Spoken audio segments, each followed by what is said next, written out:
I'm going to be showing you guys how to install the Snow Performance methanol injection kit. I installed it on my BMW F30 N20.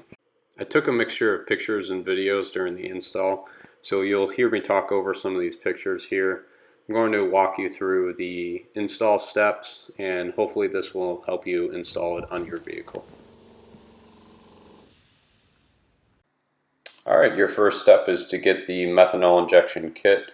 I went with the Stage 2 kit from Snow Performance. The part number is Snow 210. This kit has a progressive controller, meaning that the amount that it injects will increase as the boost increases. It's also recommended that you get the Solenoid upgrade kit. This stops the system from siphoning from the reservoir when the system's off. The charge pipe that you have on the car will need to have a port for a boost tap as well as a port for the injection point. I'm using the ER charge pipe, and as you can see in the picture, it has those two ports. For the boost tap, you'll need a 1/8 inch NPT fitting for the charge pipe. The methanol injection kit does not come with this fitting. Alright, one of the last things you'll need is a fitting for the tank tap. If you're tapping into your windshield washer tank, you'll need a way to thread the fitting that comes in the methanol injection kit. I got this plastic fitting that you see in the picture here from Ace Hardware. You'll just have to search around, see what fits. Bring the methanol injection fitting into Ace Hardware and see what you can find. I'll try to post a link to something similar in the description. Alright, the first step of installing the kit is to mount the controller.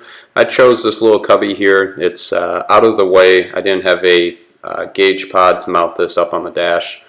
You then drill a hole through the back of the cubby and feed all the wires through.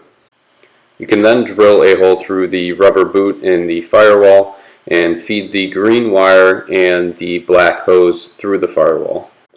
The green wire will go to the power wire on the pump, and the black hose is going to be on the NPT fitting that we're going to install on the charge pipe. That will be our boost source.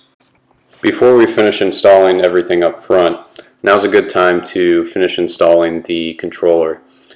You have to run the power wire and the ground wire to the back of the vehicle, and using a fuse tap into a fuse and attach the power wire. Attach the ground wire all the way back by the battery, as you can see here in the picture.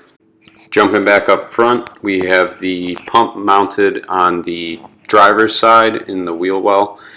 You can see here that it's mounted on this bracket here. I got two short brackets from Menards, and I was able to bolt the pump up to this black bracket here.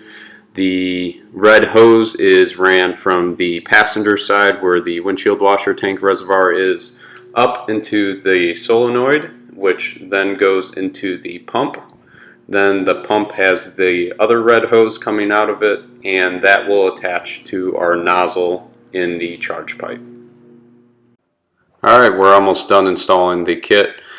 You want to make sure that you connect the green wire to the red wire on the pump, and then find a place for the black wire, the ground wire. Somewhere on the frame you should find a good bolt there. Between the pump and the injection nozzle, you want to install the high pressure check valve. This will stop boost from going back up into the pump from the charge pipe. With the check valve and the nozzle installed, you can now test the system. Leave the nozzle out of the charge pipe so that you can see it spraying. You press the far left button on the controller to prime the system.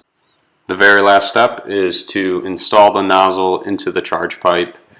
Then you can turn on the car and test out the kit.